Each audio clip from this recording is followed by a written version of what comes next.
Hello, everybody. Hi. Okay. Wow. So I am excited to be doing another Q&A with you guys. I I've got some great questions to answer today, and thank you all so much for submitting those. So, gosh, I am so excited to see you guys. I see Avian and Danny, and I think Luca. Um, So yeah, I'm just super happy that you're all here. And wow, let's get right into the questions. All right, I've got this up on my phone here. Okay, so Alexa Nelson asked, any tips on constructing clues when your sleuth is investigating a cold case from a couple of years ago and figuring out if it's related to a current crime? I'm finding it more difficult to come up with things my sleuth can discover when the crime evidence isn't fresh. Okay, so let's talk about cold cases. Let's talk about some of the evidence that may come to light over time from a cold case. So, for example, we all know that DNA evidence gets more. The technology for DNA evidence gets better and better every year. So you may have some new clues that come to light from that. You may also have new clues that come to light from a conspiracy breaking down. So let's talk for just a second about conspiracies. Conspiracies is A conspiracy is nothing more than two or more people who conspire to keep a secret. So, um, So conspiracies survive best when they are either unpressured, that is, nobody's asking questions about this case. Nobody's asking questions that would pressure one of the members of the conspiracy to give up information, or when if they are pressured, that is, people are asking questions. Conspiracies survive best if they are among a small number of people. So 2 people is best, 3 people not as good, 4 people you're starting to get into a real danger zone where people may talk. Conspiracies also survive best if the people are intimately connected emotionally. So a conspiracy among family members is probably best, and then lovers, and then when you get to friends or perhaps just roommates or accomplices, you're getting into a very weak conspiracy where people can really give up information because they're not that interested in trying to protect the other member of the conspiracy. They're interested in trying to save themselves. And then conspiracies also survive best when the people are able to be in constant communication with each other. So if you've ever seen a cop movie where the police put the 2 suspects into different rooms and tell each of them that the other one is about to give them up, and whoever comes up with the information first is going to get the good deal from the DA. That's an effort to break a conspiracy because these 2 people aren't in communication. They don't know whether the other person is going to hang tough, and they don't have the confidence that they would have to stick to their lie because they don't know whether the other man will. So let's talk about a couple of ways that conspiracies can break down over time. Well, first, we could wind up adding more people to the conspiracy. Remember that conspiracies survive best when they have very few people. I'm just going to quickly check the comments. So conspiracies survive best when they have very few people. So what if we add somebody? What if over time a child has grown up and is beginning to ask questions that his parents are having to answer by explaining some of the things that happened during the crime? Or perhaps the members of this conspiracy have had to add a financial guy to help them hide their ill-gotten gain. Well, that guy is not going to be as motivated to keep their secret. Also, people just like to tell secrets over time. The people who are guilty of your crime may have told a lover, a close friend in a moment of confidence, but that person may not be committed to keeping their secret. So that's a thing that can happen over time, is that more people can be added to the conspiracy, which makes it weaker. Also, the emotional bonds between the conspirators can break down. Perhaps they were once lovers, but now they're not, and so they're not interested in protecting each other. Or perhaps one of them was once afraid of the other, but now he's in a position where he doesn't have to be afraid of the other conspirator, and so he is free to say what he wants.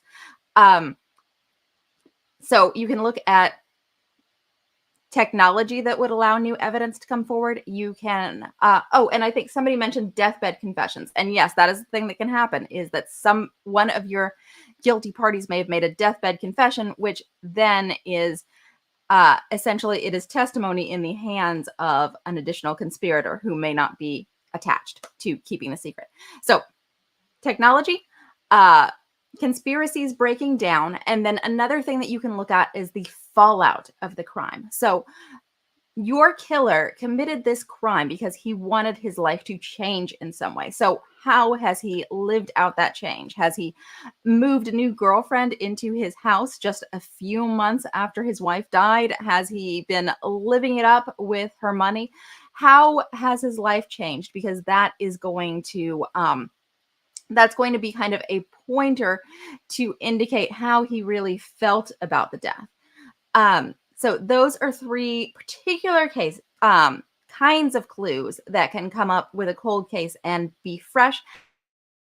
However, I do want to say that the primary way we deal with cold cases in mystery novels is not by acquiring fresh information. It's by looking at that information with fresh eyes. So I actually have another couple of questions about clues. I'm going to read them out because we're basically going to deal with all of them in the exact same way. So Kolgar Olafsson asked, do you have a somewhat systematic guide or formula or something you can use to make key clues more exciting and multifaceted? And Reem Shaker asked, how can you make the reveals gradually so that the reader really feels he is with the detective investigating the case? And how do you put clues in a novel in a way that isn't very clear and makes the reader able to kind of figure out the truth himself? So the answer to all of these, how do you make clues multifaceted? How do you make a cold case feel fresh? And how do you make the reveals gradually? The answer to all of these is going to be the same thing, and that's by using translucent clues. Okay, so opaque, translucent, and transparent clues is a concept that I came up with when I was creating my simple mystery course. And basically it breaks down like this. Transparent clues are those clues that the reader isn't even supposed to notice. They won't notice them until the big reveal, when your detective mentions that, oh, the bed was turned down in this particular way, or, oh, there was lipstick on this collar. It's something that just kind of goes over the reader's head. Opaque clues are clues that are just given clearly to the reader. So when the reader learns that a gunshot was heard at 9:45 p.m. and that the victim was shot with a .38 and that the body was found in his drawing room, well, those are all opaque clues. It's just information given to the reader so that he can puzzle out the mystery. And then in the middle is where the magic happens. These are translucent clues. So translucent clues, I guess you could think of them like a soap bubble. You can definitely see it, but exactly where it is, exactly where its edges are, this is a little indistinct. And this is like a translucent clue. You definitely, as the reader, you see that there's a clue here, but its import is a little indistinct. You don't know what it means yet. So this is the primary way that we will allow a clue to kind of unravel slowly, and it's the primary way that we'll deal with cold cases. So for an example, I have been watching recently some old episodes of Frasier, which for those of you who are young, that is a old sitcom from the 90s. And what's important for our purposes is that Frasier's father is a retired policeman. And there's a thread through a couple of episodes where he has a old cold case that he likes to review because he's still hoping to find the killer. So he has the box of uh, police files and photographs, but he doesn't have the ability to get actually fresh clues, actually fresh information, because he's not a cop anymore. So he doesn't have the ability to compel people to answer questions. And of course, the crime scene is long gone. So how this case is solved is just through looking at the evidence with new eyes. And the translucent clue here that solves the case is that the the victim, I always mess those up. The victim has written the word help in the ground beside her. And as a savvy mystery reader, I immediately knew that, of course, she had not intended to write help. So the victim's name was Helen. At first, I thought that she had tried to write Helen and had been unable to complete the E, and then somebody had turned the upper bars of the E into a P to occlude the clue and to make it unclear. I don't know why she would have written her own name, but this would have involved some twist where either Helen was the initial aggressor, or where Helen was in fact not the body that was found. Perhaps there was a case of switched identity. But actually, what happened in the case was very similar. The victim had been trying to write the word Shelby, which was the name of a detective on a case that she was involved in. And the S had been occluded by somebody kicking dirt over it. And then the B for Shelby had not been completed. So it looked like HELP, help. So that is an example of just purely a translucent clue where all we need is to look at it the right way and the information comes clear. Now, frequently with translucent clues, what we want to do is actually find a key that helps unlock the translucent clue. So in that case, it was purely just a new perspective that unlocked it. But sometimes what we want to do is find a key. And an example I often use is from an episode of Monk called, I think it's called Mr. Monk and the Ball Player.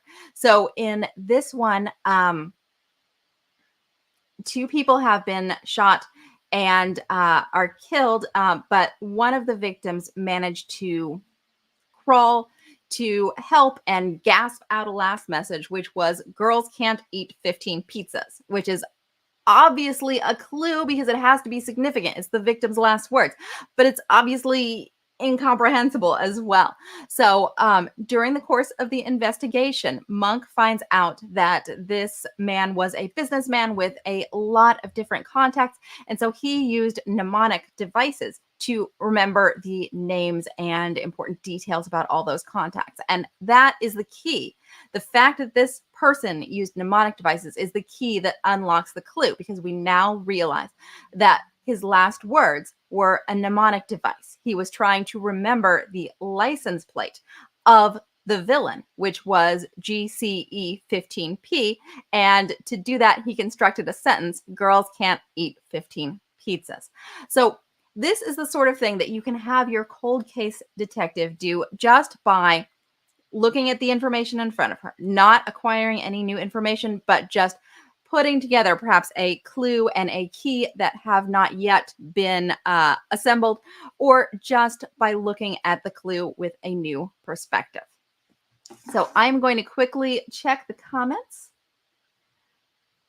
Let's see. And Stuart says, how about a cold case that takes place in a historical, such as the 1890s? And that would be the same thing. That would largely be about breaking down conspiracies, looking at the behavior of the villain after the case is over, and in particular, looking to put translucent clues together.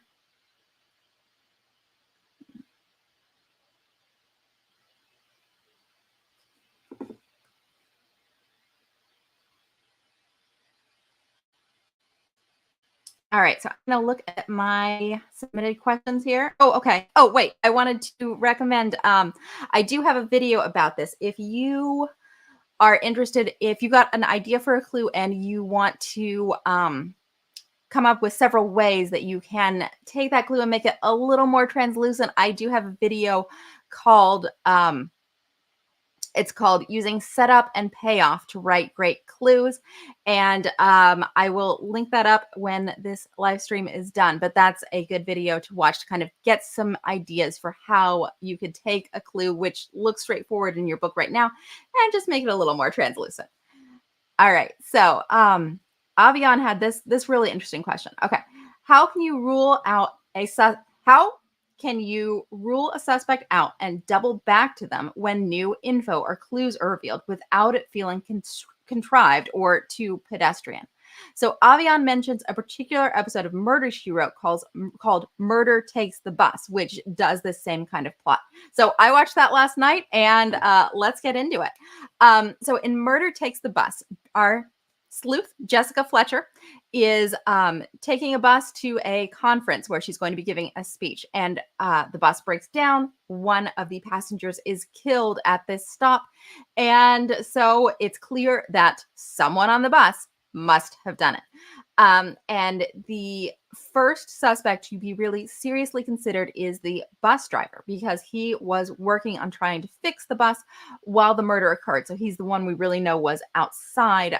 But there are possibilities that other people could have snuck outside during the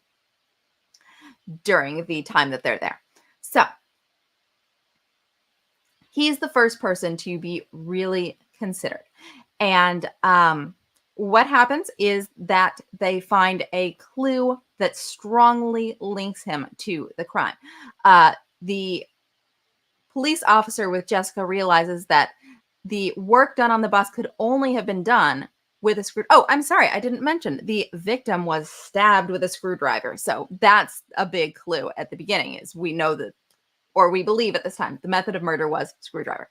So the detective with Jessica realizes that the repairs to the bus could only have been done with a long screwdriver. Therefore, nobody else would have had the opportunity to take the screwdriver out of the bus driver's toolbox. It had to be with the bus driver. So they confront him, and he admits, yes, he stabbed the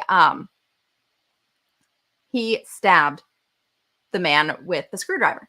So Jessica points out that there was very little blood around the screwdriver, that this could not possibly have been the cause of death. And so what I think we're looking at right here is a twist I call the doubly dead victim. So in the doubly dead victim, two people tried to kill the same person, and they both believe that they've succeeded. They both believe that the death was due to their efforts. But in fact, that's not true. The actual murder was usually committed only by the first one.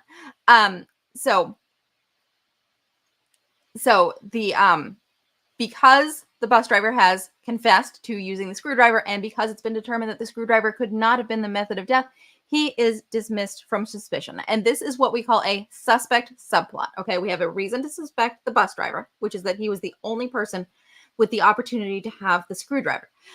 We confront him and learn more about him. We learn his motive, which is that his daughter was killed by this passenger long ago. And then finally, we have a reason to dismiss him from suspicion, which is that the screwdriver could not have been the cause of death. So this is a full suspect subplot. Suspect subplot begins when we first suspect somebody. It continues the suspect subplot begins when we first suspect somebody. It continues as we accumulate clues about them, and it ends when we have a reason for dismissing them from suspicion.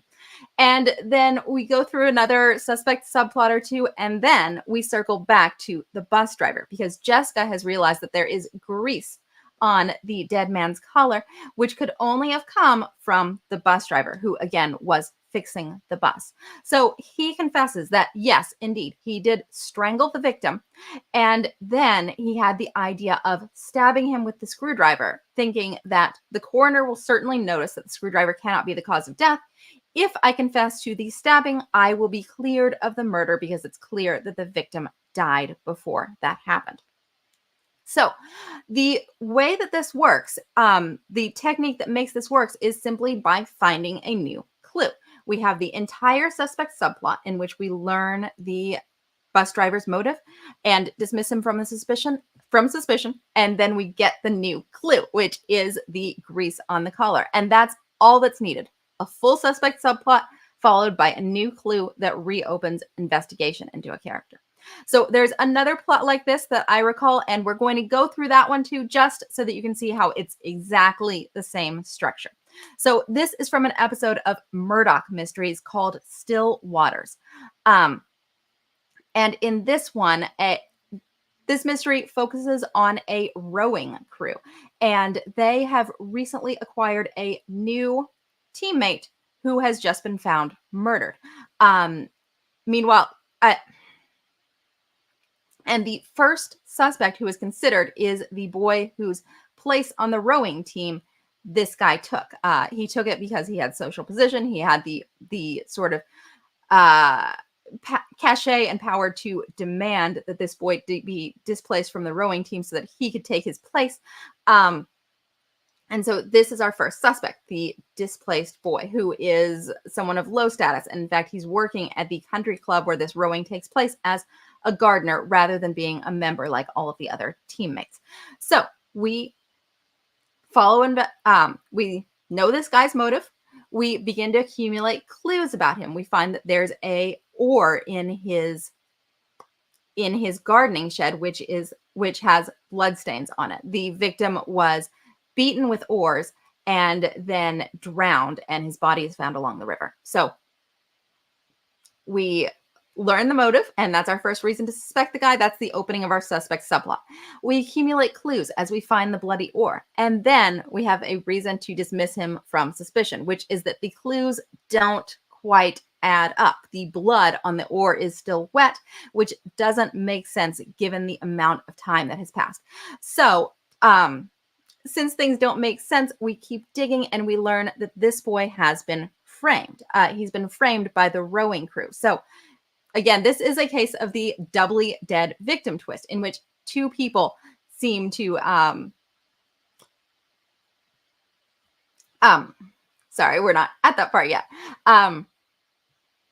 The rowing team had beaten the new member in a hazing ritual, and then he stumbled off into the woods. They assumed that he drowned as a result of the beating, and so they have framed the gardener to cover up their own guilt. So we had the full sex up, get curious about the guy, find clues, keep digging, and finally find the frame job, which is that he has been framed by the rest of the rowing crew. Then we get, again, a new clue. We realize that in the water in the victim's lungs, there are bone fragments, which come from fertilizer used by the gardener. So this is the exact same plot as in Murder, She Wrote. We had a full suspect subplot and then a new clue that allows us to reintroduce somebody to suspicion. And yeah, this was a really fun plot because, again, it's using that doubly dead victim. The boys who committed the hazing ritual think that they are guilty and have acted to save themselves. And the gardener knows that he is guilty and has acted to save himself. And so we get to have two cover-ups going at the same time. And that leads to a really fun plot. So I'm just going to check my comments here. All right, Reem Shaker asks, how can I make the reader suspect all of the suspects? You can use a lot of different ways to make them suspect the suspects. First of all, anybody who has motive is going to be suspected. So perhaps if any suspect who would have inherited money from the deceased is always a suspect. Anybody who was married to the deceased is always a suspect. You can also have clues come up for any of them, clues that would link them to the scene of the crime, or perhaps link the victim to them, link the victim to their car or to their room or to their presence. So those are the two main ways, is just to have a clue come up that allows you to begin suspecting the person, or to have their motive become clear, and that allows you to start suspecting the person. Let's see. I'm going to go back to my pre-submitted questions. All right. So this was a really interesting question. Okay, Jen Holland asks, is there something like photography's golden ratio that we can apply to the mystery slash subplot scenes? Going by gut makes me a bit nervous. Okay, so what she's asking here is, all right, the golden ratio is a ratio that we see repeated over and over in nature, and it's about 1 to 1.618. And you'll see it over and over again in nature. For example, the length of your hand to your forearm, it's a ratio of about 1 to 1.618. And it's just pleasing to us because it is seen so often in nature. In the same way that we find cartoon characters with big eyes cute because babies tend to have big eyes for the size of their head, and therefore we have an instinct that that makes us associate big eyes with cuteness and something I want to protect. In that same way, when we see something with the golden ratio, it just kind of appeals to us on some kind of inner level. And so you can use this in photography or in art to kind of make your image inherently pleasing to the reader. So what she's asking is there some ratio of plot scenes to subplot scenes that would be just appropriate and pleasing, and that would, make it feel right to the reader? So if we're talking about suspect subplots, which I do talk about often on my channel, then the answer is no. The suspect subplots, the reason we call them subplots is because this is a very useful way to think of them as writers. But in fact, they are never perceptible to the reader as subplots. They just look to the reader like part of the investigation. That is what they are. It's just useful for us as writers to see how they begin and end and to think of them as subplots. So in that case, no, you don't need to worry about ratio of suspect subplot to scenes where you are following the victim or following the actual villain and figuring out his guilt. However, what I think you're probably referring to is not suspect subplots, but subplots such as a love story or a coming of age story or anything like that that might be going on in the sleuth's life. And the short answer to your question is I don't know of a particular ratio that is exactly right, and I do just go by gut. However, let's unpack this a little bit and see if we can find some ways to make you feel a little bit less nervous about this, because I think actually what often works best is when the subplot and the main plot are pretty interwoven. So for example, let's say that we are doing a love story in your mystery novel. Well, it doesn't have to be mystery scene, love scene, mystery scene. The love scene can be integrally related to the plot. It can be super related, where perhaps the lover is a suspect or the lover is the law enforcement officer on the case. And so we are both pursuing the case while getting interested in the lover.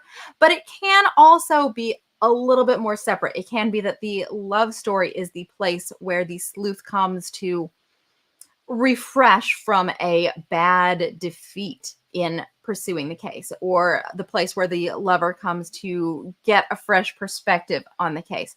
But basically, I think every scene in your book is going to have something to do with the mystery, something to do with moving the mystery forward.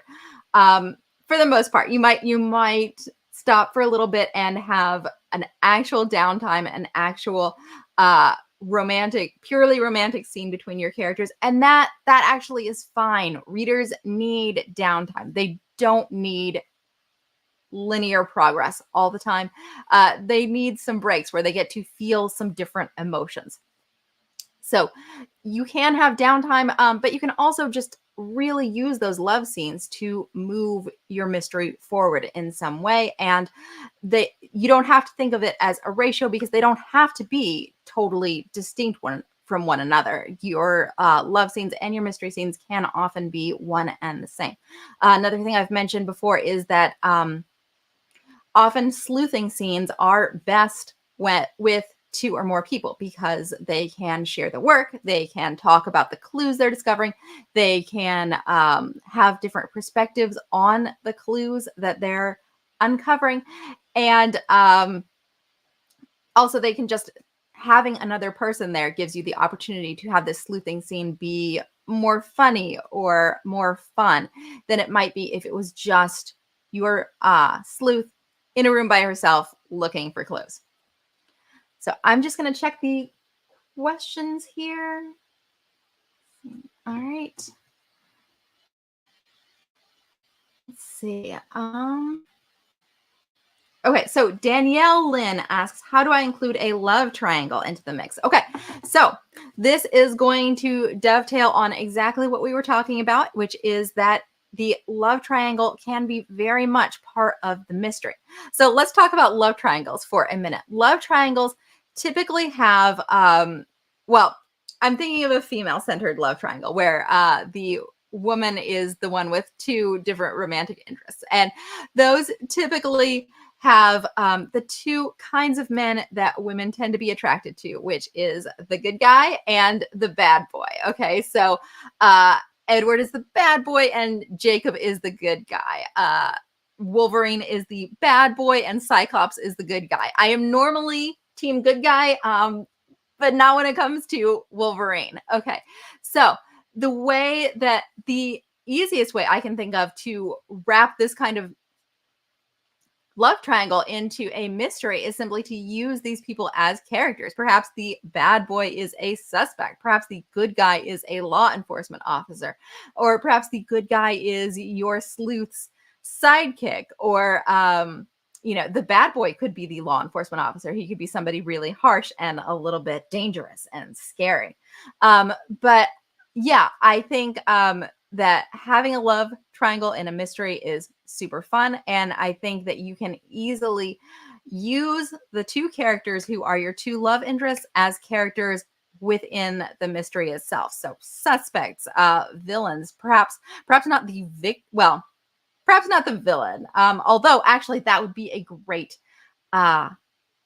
twist if the person who your sleuth finally decided was going to be her love interest did turn out to be the villain. Well, that would be a super great twist. So possibly as witnesses or law enforcement officers or whomever, but using the two love interests in the mystery, I think, is a great idea.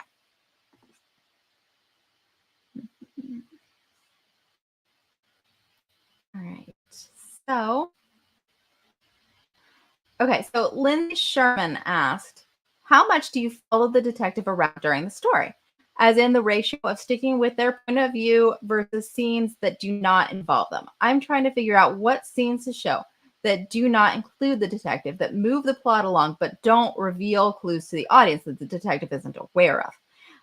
Is this a good opportunity for B plots or for clues that mislead the audience? Okay, so I would say that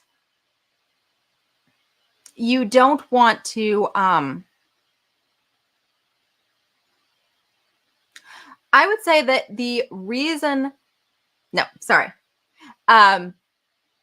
I would say that every scene in your book has to have a reason. So the reason to have a scene outside of your sleuth's perspective is that there's something that you want us to know that the sleuth can't experience because she's not available to be there, or that she shouldn't experience because it would give her too much information.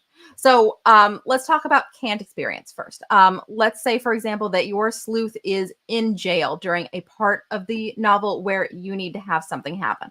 Well, in that case, you might need to show us a scene from somebody else's point of view, and that's fine. That just gives us the information that you need us to have. But again, this scene is about giving us, the readers, information. It has to have a purpose and to exist for a reason. And you may have to, in the case where your sleuth can't experience something, you may have to have somebody fill her in after.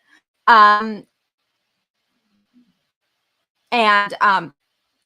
and I would not have them fill her in the sense they are actually telling her the story, because the reader has already experienced the story. The reader has already seen what happened. And so you probably want to summarize what happened for your sleuth if necessary.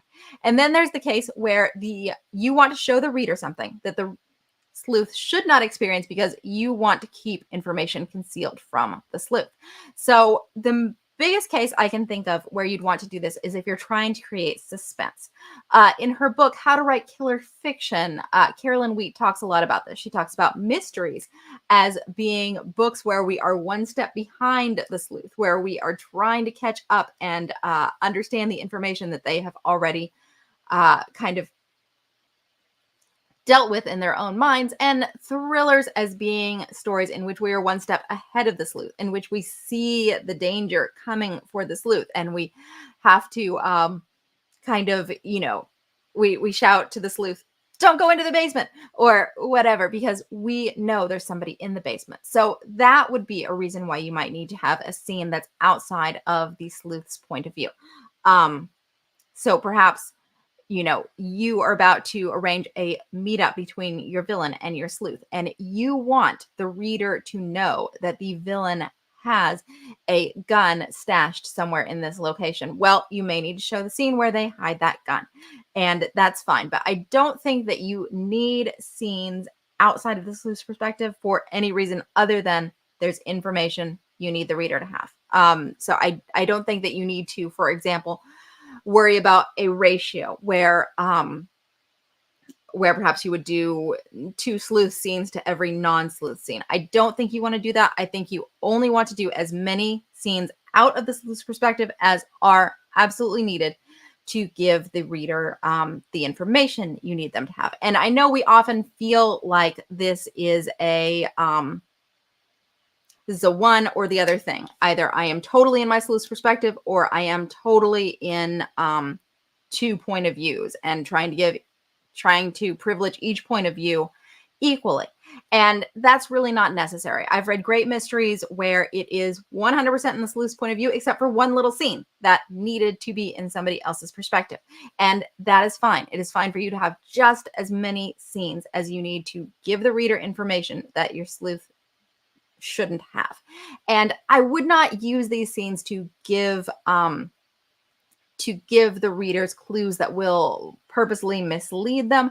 I feel like you always want to pay attention kind of to the emotional experience that your reader is having, and to have that experience where they think they're ahead of the sleuth because they've got this extra clue, but then they realize it was all for nothing. I don't think that's a great experience. I think it makes you feel a little misled, and not in the way we often are in mysteries where we simply haven't been clever enough to figure out the answer, but misled in the sense that we've been kind of led down the primrose path. So that's why I wouldn't use these scenes to give clues that might mislead the reader that the sleuth won't have. So I'm just going to check my comments here.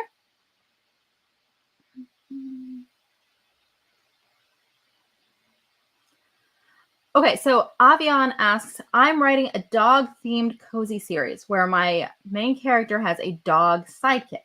How can I use the canine sleuth to find clues without it seeming too convenient or deus ex machina?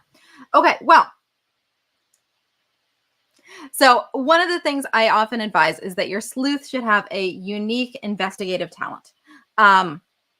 So, for example, on Psych, Sean Spencer's unique investigative talent is that he has a photographic memory. And we see him use this all the time to kind of pull out little details and then put them together to solve the case. So, this would feel deus ex machina if he didn't use it until the end of a case. But since we see him using it all the time, since we see him using it in the very introduction of his character, and we see him using it in his regular life to achieve his goals, it feels not like deus ex machina. It feels like the character. So I would encourage you to think about a unique investigative talent that your dog could have, and smelling things comes to mind, or perhaps perhaps the dog is a good judge of character, or whatever. But let him display his unique investigative talent before he gets to the point where he would actually use it to find the critical clues. Okay, so Leonard asks, what is your advice for writing mysteries that don't use murder as a central crime?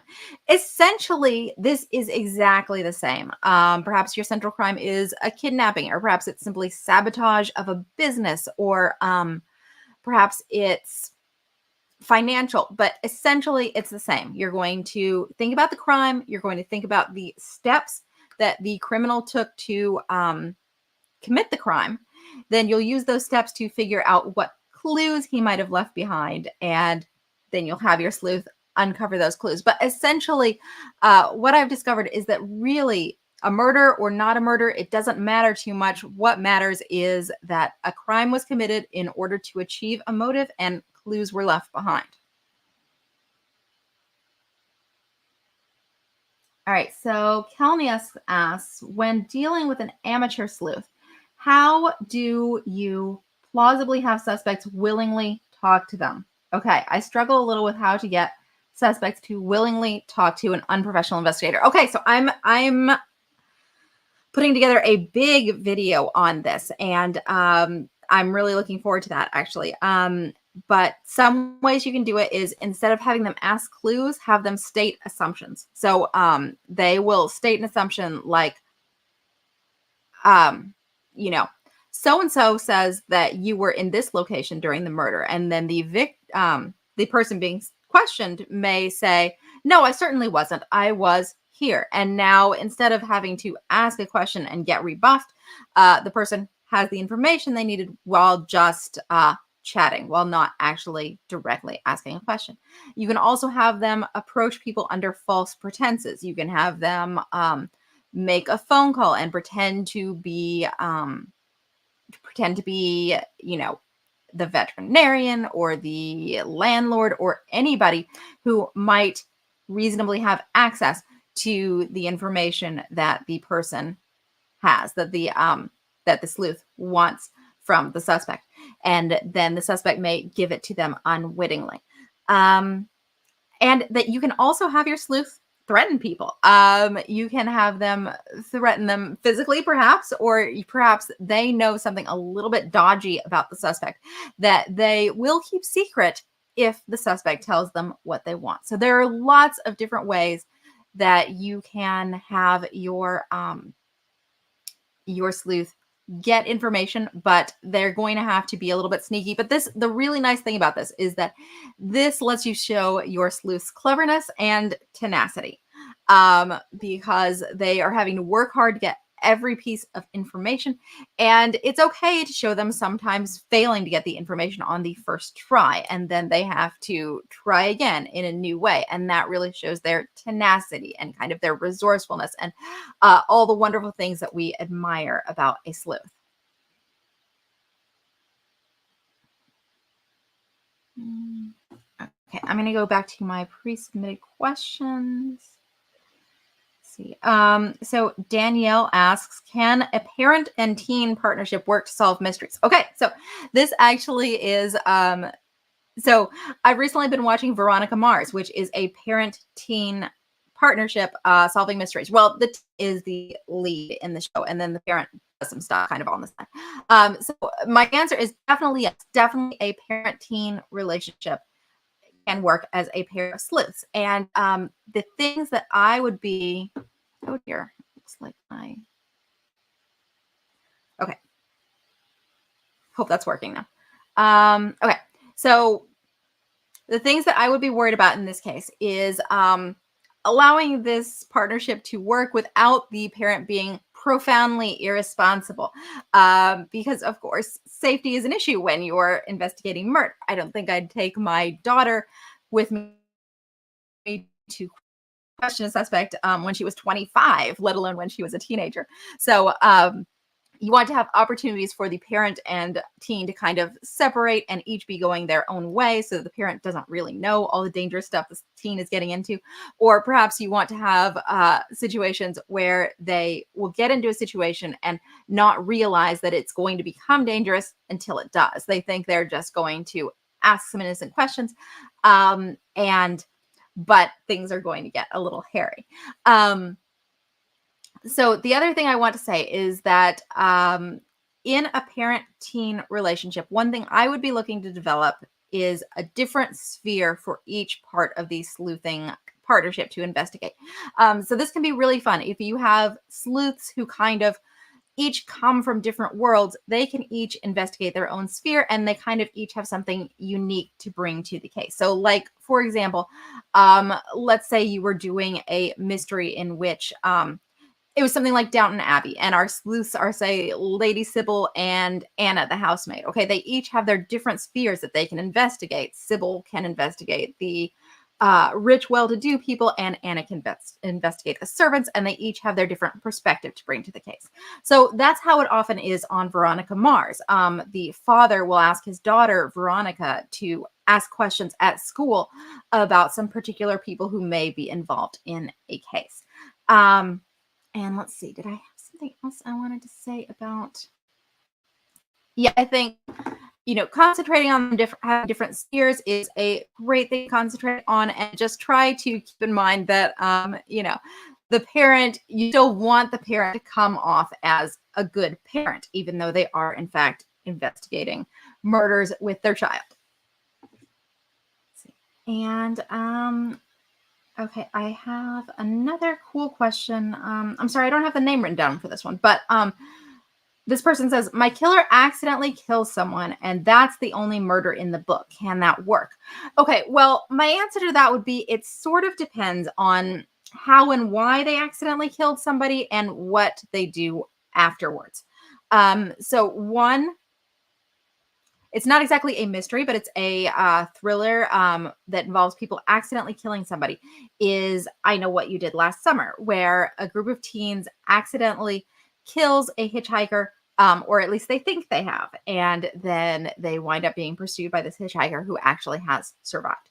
So in that case, though, they are culpable. They are morally culpable because they hit this man and did not get him medical attention. So, so they kind of, I wouldn't say they deserve what they get, but I want to mention that we read particular genres to satisfy particular human impulses. We read the romance genre to satisfy our impulse for romance, to see love conquer over all the obstacles that this battled world can throw at a pair of lovebirds. And we read mysteries to see justice triumph over injustice. We want to see the world go askew when a crime is committed, and then we want to see the world restored to good order when that person who committed the crime is exposed and punished. So I would say if your character is culpable, meaning they failed to render medical attention, they have covered up the crime, perhaps they've committed subsequent crimes in order to keep this cover up going, I would say absolutely that will work. That is good. I would say absolutely that will work, and that's certainly a setup that you can use in a mystery novel. But if they are not culpable, if this death is completely accidental, and if perhaps we are on the side of the villain, if we feel that their cover-up has been reasonable and not unjust, then it's a little bit more difficult. I'm never going to tell you don't do it, it can't work, because I think a lot of things happen in the execution. A lot of things can be made to work if you give them a lot of thought and put your heart into them. However, I would be looking in a mystery to have some sort of resolution that allows justice to triumph over injustice. So perhaps if your villain is totally innocent because the death was totally accidental and they have not done anything bad to cover it up, then I would consider perhaps having the cover up expose other crimes, other injustices that need to be righted. But I would love to see at the end of any mystery, I would love to see someone kind of get their just desserts. All right. So Luca asks, what clues should you put in a reverse murder mystery? And I'm afraid I don't know what you mean by a reverse murder mystery. So you're welcome to let me know in the comments. Let's see, and I may be out of questions here. Let me scroll back up.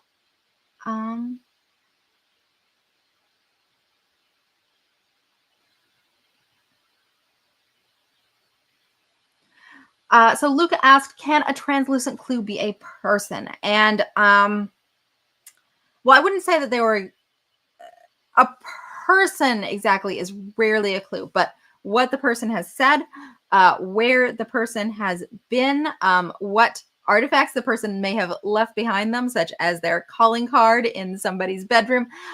These things absolutely can be translucent clues. Perhaps we see that your character has left behind his shoes in a lady's bedroom. And so we know some character has been in this lady's bedroom. We just don't know who yet. And so, yeah, that's a translucent clue where we know we have significant information. Somebody was in the lady's bedroom, some man was in the lady's bedroom, but we don't actually have the full information. We don't have the full import of the clue. We don't understand what it means yet.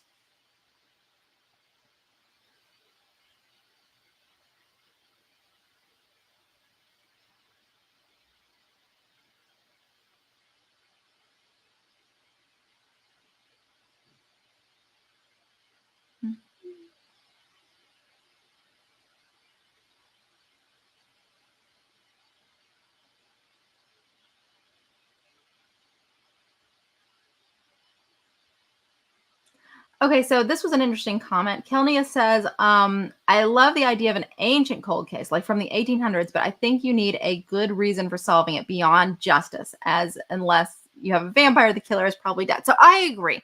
I feel like people only do things when they have powerful incentives. Um, and, just seeing perhaps some person who is already dead, who is well beyond being punished, being exposed as the killer, I don't think is a good enough reason um to solve a cold case. However, let's think about reasons that you might want to solve a cold case from the 1800s, because that would be a great plot. So the most obvious reason is that you have some mystery in the present that is depending on the resolution of that cold case.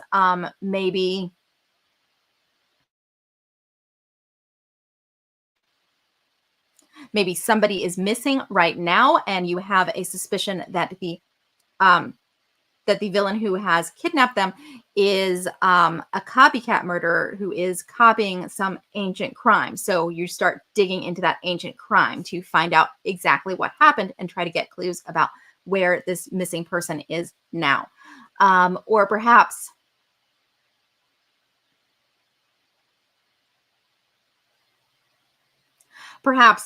your family fortune is dwindling. You think that you can get your hands on some family assets that have disappeared. But in order to do that, you have to dig into this old case and find out what happened to you know, to the gold that your grandfather supposedly took out of that mine in Arizona so long ago. But yeah, I agree. I think people only do things when they have incentive. And so, but following an ancient cold case could be really fantastic. Oh, so Luca says a reverse murder mystery. What he means is when you know who the killer is from the start. So in that case, the clues are going to be just exactly the same as if you didn't know the killer. It's just that the joy in reading this kind of mystery comes from seeing the investigator find the clues, seeing them slowly stalk the villain and finally give them their just desserts. But the clues will be exactly the same. They're going to come from the actions that the villain has taken and from the lies that the villain has told. So you're going to look for things that the villain could have left behind when committing the actions that were a part of the crime. And you're going to look for disruptions to the lies they've told. So, for example, if one of the lies they've told is that I am devastated that my wife is dead, we would look for disruptions such as them flirting with somebody else, such as them living the high life and really enjoying their newfound bachelorhood or widowhood. Things like this. So, but the clues are not going to be any different if we, the readers, know who the villain is. It's just going to be exactly the same.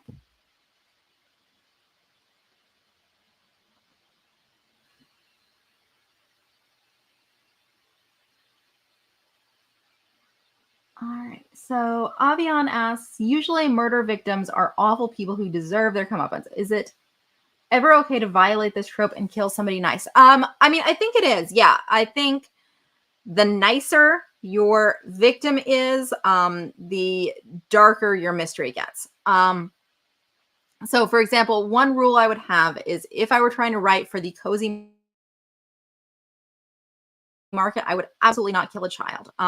I really would not kill anybody below the age of, say, 28. Well, I don't know.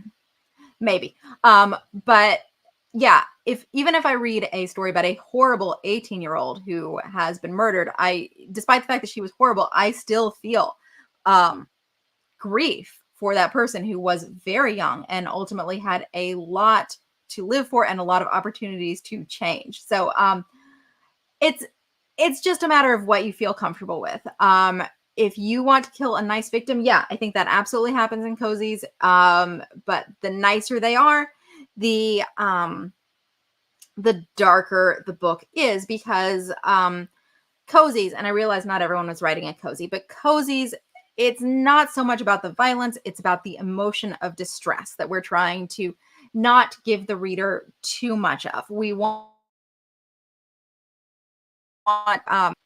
allow her to feel cozy while she's reading. And the nicer your victim is, the younger your victim is, the more devastated your victim's relatives, especially if they are young, like if you kill the mother of some young kids, the more the more distress your reader is going to feel for them.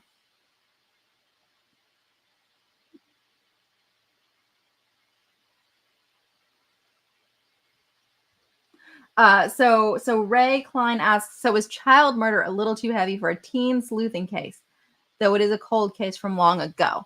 Well, it is a good point that having it happen long ago does kind of diminish the distress a little bit, the distress that your reader would feel for that victim.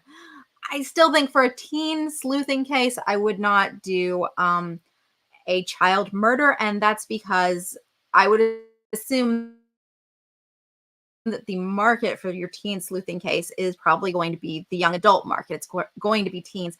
And yeah, I personally would feel that a child murder was just a little bit dark for this market. Let's see.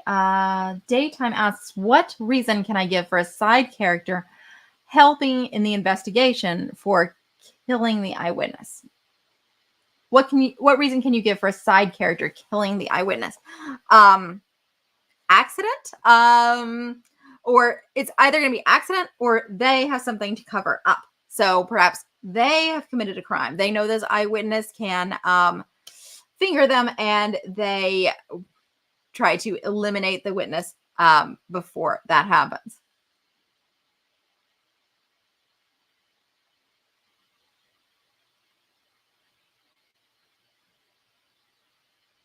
Okay, so Sherry asks about Sherry says, my story takes place in the 1890s.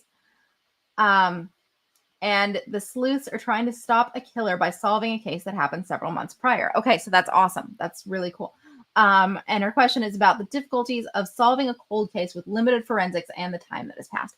Okay, so Sherry, this is going to come right back to what we said at the beginning of the live stream. I don't know if you were able to watch that, but I would rewind, because we talked a lot about cold cases, how yes, you can get more forensic information. That probably wouldn't happen so much in the 1890s. You can also see how conspiracies may unravel and how people may behave after the crime. The villain may behave differently after the crime. And we also talked about quite a bit about translucent clues and how those are really the things that we often use to solve cold cases. So that's what I would suggest.